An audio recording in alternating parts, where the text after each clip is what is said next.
mudança de segurança no Telegram. E por que Telegram? Então vamos lá. Primeiro eu vou contextualizar você que está assistindo. Talvez você já tenha usado o Telegram, talvez não. Talvez você Quando o esteja WhatsApp pensando. cai, né? A pessoa Talvez você esteja pipoca pensando, lá. o que é Telegram, que eu nunca ouvi falar, o que é isso? É de comer ou de passar no cabelo? E eu vou te contar agora. Telegram é uma alternativa ao WhatsApp. É um messenger muito parecido, inclusive, com o WhatsApp, sempre com funcionalidades que o WhatsApp ainda não tem e vai acabar tendo em breve. Né? O WhatsApp meio que segue ali o roadmap do Telegram de alguma forma, um monte de funcionalidade que tem no WhatsApp que não tinha no início, o Telegram já tinha mais tempo. Então, como produto, ele é um pouco mais robusto, tem mais funções, mas não tem uma base de usuários tão grande. E é interessante para a gente na Startadora, a gente usa bastante tempo. E quando dá problema no WhatsApp, igual o PH falou, geralmente as pessoas se cadastram no Telegram. Sim. E quando alguém na sua agenda se cadastra, ele te avisa que a pessoa entrou no Telegram. Hoje em dia o Skype faz isso também. Né? Mas originalmente o Telegram começou a fazer isso. Então é ali que você descobre que as pessoas estão começando a usar o Telegram. Fica pipocando o dia inteiro ali. Fulano entrou, fulano entrou, fulano entrou. Mas ainda que você nunca tenha usado o Telegram e não sabe o que é e coisa e tal, você deve ter escutado falar da notícia que hackearam pessoas do governo. Isso aí. Hackearam o celular do Sérgio Moro, que deu toda aquela coisa lá do Intercept, da notícia e tal. Espero que vocês saibam disso, senão a gente vai falar um pouquinho aqui também disso. Embora a curiosidade da notícia é a mudança na parte de segurança e não o impacto político disso, mas em geral é um tipo de notícia que hoje é manchete no Brasil, porque o pessoal tem acompanhado o cenário político como nunca, né? É verdade. Então o pessoal tem falado bastante disso aí, mas se alguém quiser que a gente fale mais detalhes também, é só falar nos comentários aí, né? Então a galera já está comentando algumas coisas. Então quem estiver online com a gente aí agora, né? Sei que tem muita gente que vê depois, então a gente acompanha nossos vídeos, a gente vê que muita gente vê depois, então já está gravado, mas quem estiver aqui online e quiser participar da discussão, só ir falando, pontuando, mandando as dúvidas, a gente vai. E se você está vendo isso aqui na gravação do replay, você comenta aí que depois a gente vai conversando com você aí durante a semana também. Não tem problema não, pode comentar, não vai estar no chat ao vivo, mas a gente comenta offline depois, que tem tudo a ver. Põe nos comentários aí o que você acha. Mas vou aproveitar então, já que o PH falou do chat, vou dar um alô para a galera que está online aí. Isabela está online aqui junto com a gente. Samanta Medeiros, Valéria, Guilherme Norberto. Fala aí, Guilherme. Beleza, mano? Aparecer mais aí, isso aí. Acompanha, vamos junto. PH que está aqui comigo também, estamos comentando. E a Valéria de novo ali. Então, salve aí, galera. Inclusive, chama a galera que vocês conhecem aí. Chama a galera para vir participar aqui. Beleza? Então, vamos lá. Seguindo aqui. Então, o Telegram entrou na notícia aí porque hackearam o Sérgio Moro, deu toda aquela treta. Depois parece que hackearam o celular também do Paulo Guedes. Sim. Teve mais gente do governo também. Então, teve mais gente do governo também. Então, tudo foi pelo Telegram. Inclusive, até depois teve um negócio lá do Pavão, hackeou o Jean Willis, não sei mais quem também, de outras pessoas que são oposição do governo. E essa história toda sempre teve Telegram envolvido. E as pessoas começaram a falar, então o Telegram não é seguro? Então é fácil invadir o Telegram assim? Ou os caras são muito hacker, ou porque o Telegram é da Rússia e os hackers russos estão assim? O pessoal está assistindo Stranger Things. Eu ia falar isso. Está preocupado, achando que a gente está na Guerra Fria de novo. O que está acontecendo? Então o que aconteceu aí, PH? Me ajuda aí, vamos contar essa história. Porque, quem que tá hackeando todo mundo assim? Sim. Será que a gente consegue hackear o Telegram dos outros também? Vamos descobrir aqui. Vamos contar a história do começo, né? Então, o Telegram está no centro desse noticiário político brasileiro nos últimos meses, né? Desde que mensagens supostamente trocadas entre o procurador Delton Dallagnol e o então juiz de hoje, ministro da Justiça, Sérgio Moro, vieram à tona em reportagens do site The Intercept Brasil. Então, assim, de acordo com a Polícia Federal, o que foi explorado, na verdade, foi a fraqueza da parte das operadoras de telefonia, porque a verificação da identidade é feita por ali. Porque, não sei se você já fez, é tipo no WhatsApp, que você deve ter feito em outros aplicativos, você recebe o código via SMS, certo? Para poder dizer que aquele telefone e aquele aplicativo está no mesmo lugar. Na verdade, você pode até instalar em outro. Você pode ter um chip num celular e instalar no outro aplicativo. Eu fazia isso para instalar o WhatsApp no meu tablet, né? Porque eu não tinha smartphone bem no iniciozinho, que a bateria durava pouco, eu não queria ter smartphone, peguei o tablet que durava mais. Então eu instalei o WhatsApp assim, porque eu pedia via o chip do SMS ali no meu celular, que era normal, que era um celular que não era smartphone, via o código, botava no tablet e funcionava. Você vê que o cara já é hacker já há alguns anos, né? Então ele já... Manja desse Paranauê aí, então não brinca comigo não, hein? Então já fazia isso. Então é esse esquema aí que foi aí explorado para poder acessar a conta dos caras, né? Sim.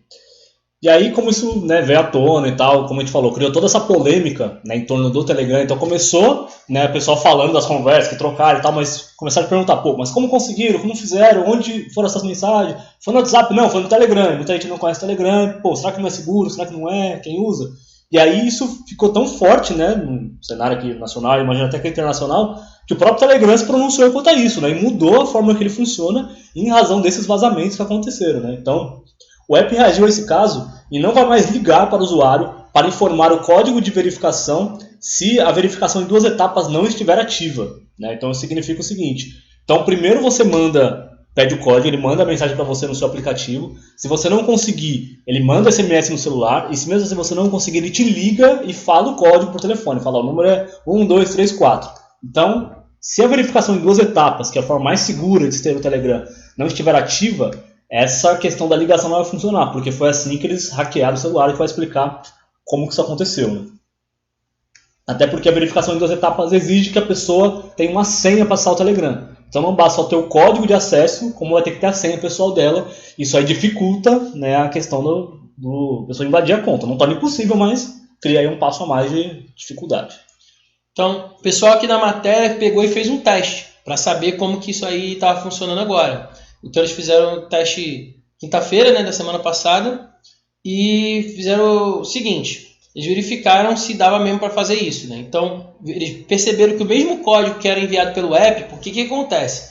Se você já tem o app instalado, por exemplo, no seu smartphone, e você vai acessar pela web, você recebe o código no Telegram do seu smartphone, por exemplo, entendeu? Para olhar e botar na web. Então eles viram que o mesmo código que era enviado para o app, depois era enviado para o SMS também. E depois de 2 minutos, dava para pedir o mesmo código pela chamada telefônica. Exato. Inclusive eu lembro que uma vez foi muito difícil de eu conseguir ativar, porque falava em português de Portugal e teve um número lá, acho que era o 6, que eu não conseguia entender de jeito nenhum o que o cara estava falando. Parecia que estava falando dois números. E foi muito estranho. E eu lembro que uma vez foi bem difícil para mim, mas... então, qual que foi a parada aqui? O mesmo código era enviado das 3 formas. No próprio app, em outro dispositivo que já estava com ele instalado, não é o cara da primeira vez. Depois, envia pelo SMS e se você não conseguir por alguma razão, você pede a chamada telefônica, ele liga, você quando atende, o robozinho fala os números para você. E era o mesmo código. Então, a diferença era 2 minutos entre cada um. Então, o aplicativo, 2 minutos depois SMS, 2 minutos depois te enviava por chamada telefônica. Sim. Então eles fizeram esse teste aí na quinta e perceberam isso, né? E no dia que saiu a matéria aí, eles falaram que tentaram novamente, né, fazer essa questão da chamada telefônica e perceberam que ela foi desativada, né? Então eles viram que realmente foi tentar fazer login, mas não estava mais funcionando daquela forma. Então viram que rapidamente o Telegram fez essa mudança aí na forma que eles fazem para mandar o código, né? Então realmente comprovaram que agora tá diferente essa questão.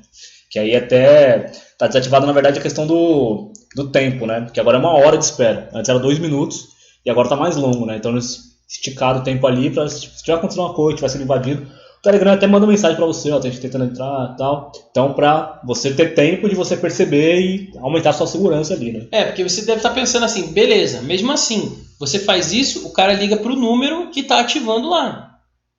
Certo? Então, assim, ele sabe que o SMS vai ter que ser para o teu número. E a caixa postal do telefone também para o seu número. Então você para e pensa assim, mas pô, então como que os caras acessaram? Na verdade, porque quando chamava, se a pessoa não percebia o que acontece, cai na caixa postal. E se cai na caixa postal, o que os caras estavam fazendo era hackear a caixa postal para ouvir o código e colocar no outro dispositivo e poder acessar.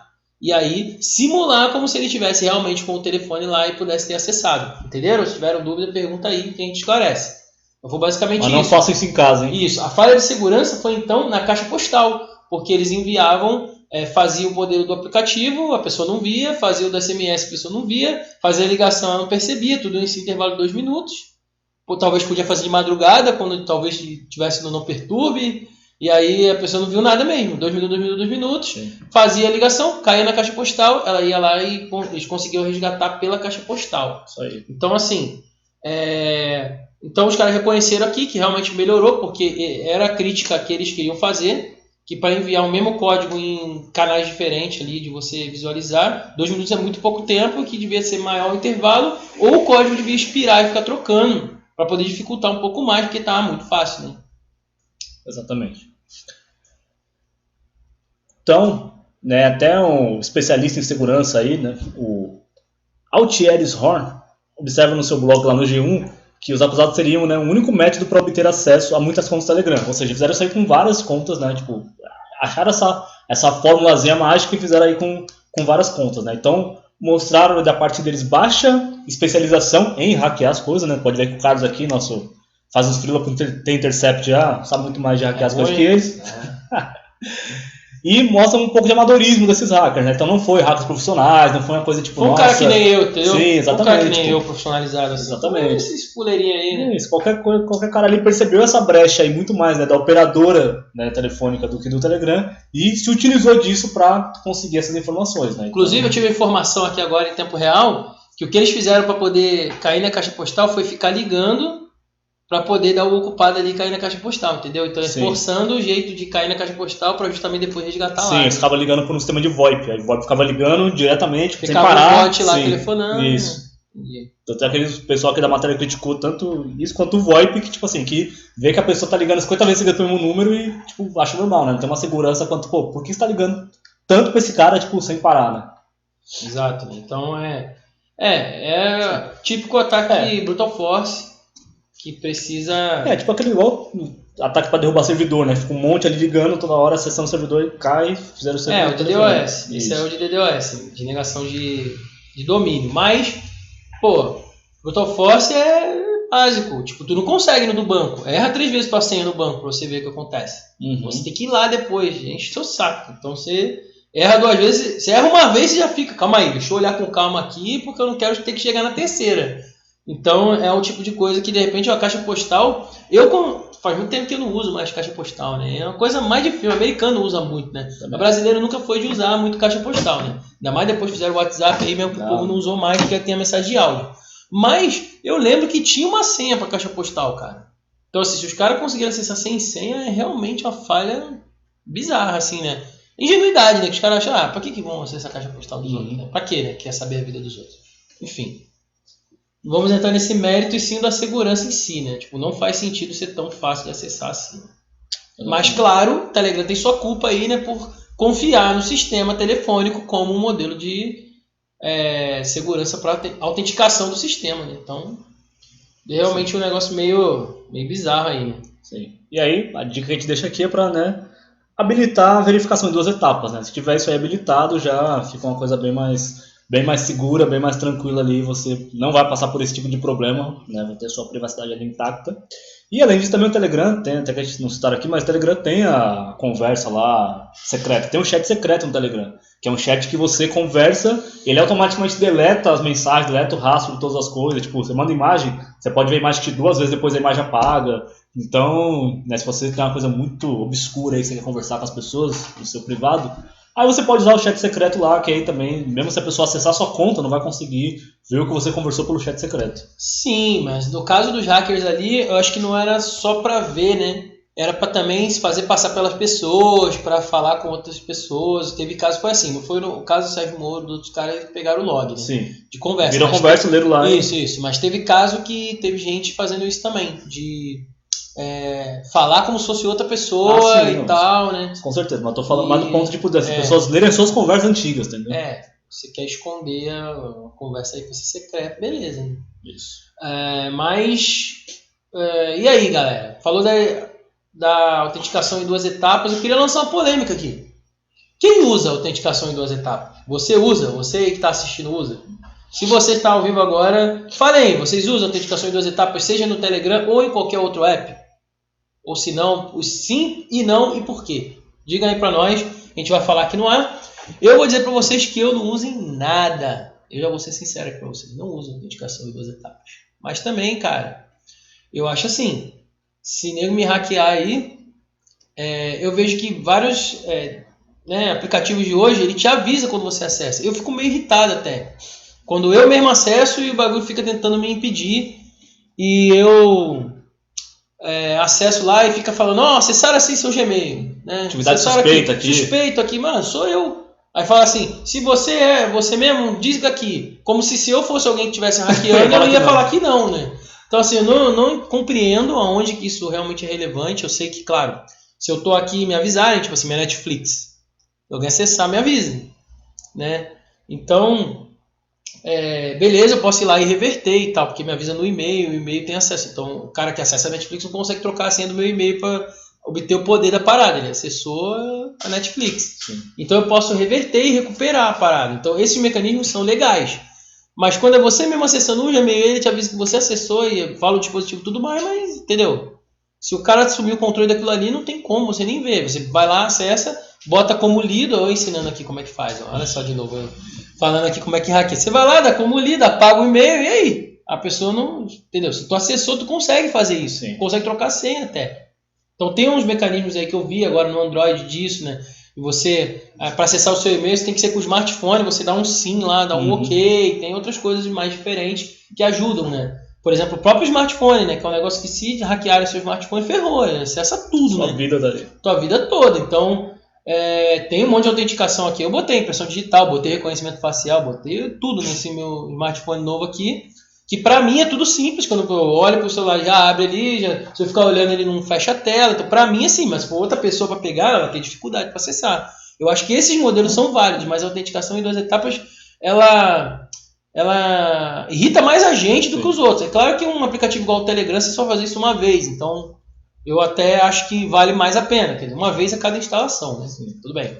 Agora, coisa que você acessa e tem que botar senha todo dia aí é meio complicado. Eu também não uso não, porque eu acho chato, já penso, putz, mais uma coisa para fazer, mais tempo para conseguir acessar, acho que vai demorar. O Zorro faz muito isso, né? Então a gente usa e-mail do Zorro. Então o Zorro tem uma coisa lá que acho que chegava 3 meses. Cara, o Zorro, eu botei o Google Authenticator uma vez e depois tive que acessar de novo e não conseguia fazer funcionar quando eu formatei, acho que o smartphone, alguma coisa assim. Foi muito difícil recuperar e conseguir tirar esse bagulho e voltar ao normal só botando login e senha. Quase que eu perco a conta de vez, assim. Claro que de vez não, porque tem administrador e pediu para resetar, mas... Cara, quase que eu não consigo mais acessar meu próprio e-mail. Sim. Então o Zorro, cada 3 meses, já se você clicar aquela opção de manter conectado, a cada 3 meses ele te desconecta, e aí você tem que colocar a senha, aí te pede fazer a autenticação em 2 etapas, todos falam que não. Todos já esqueci minha senha depois de 3 meses, então... Acho uma merda também.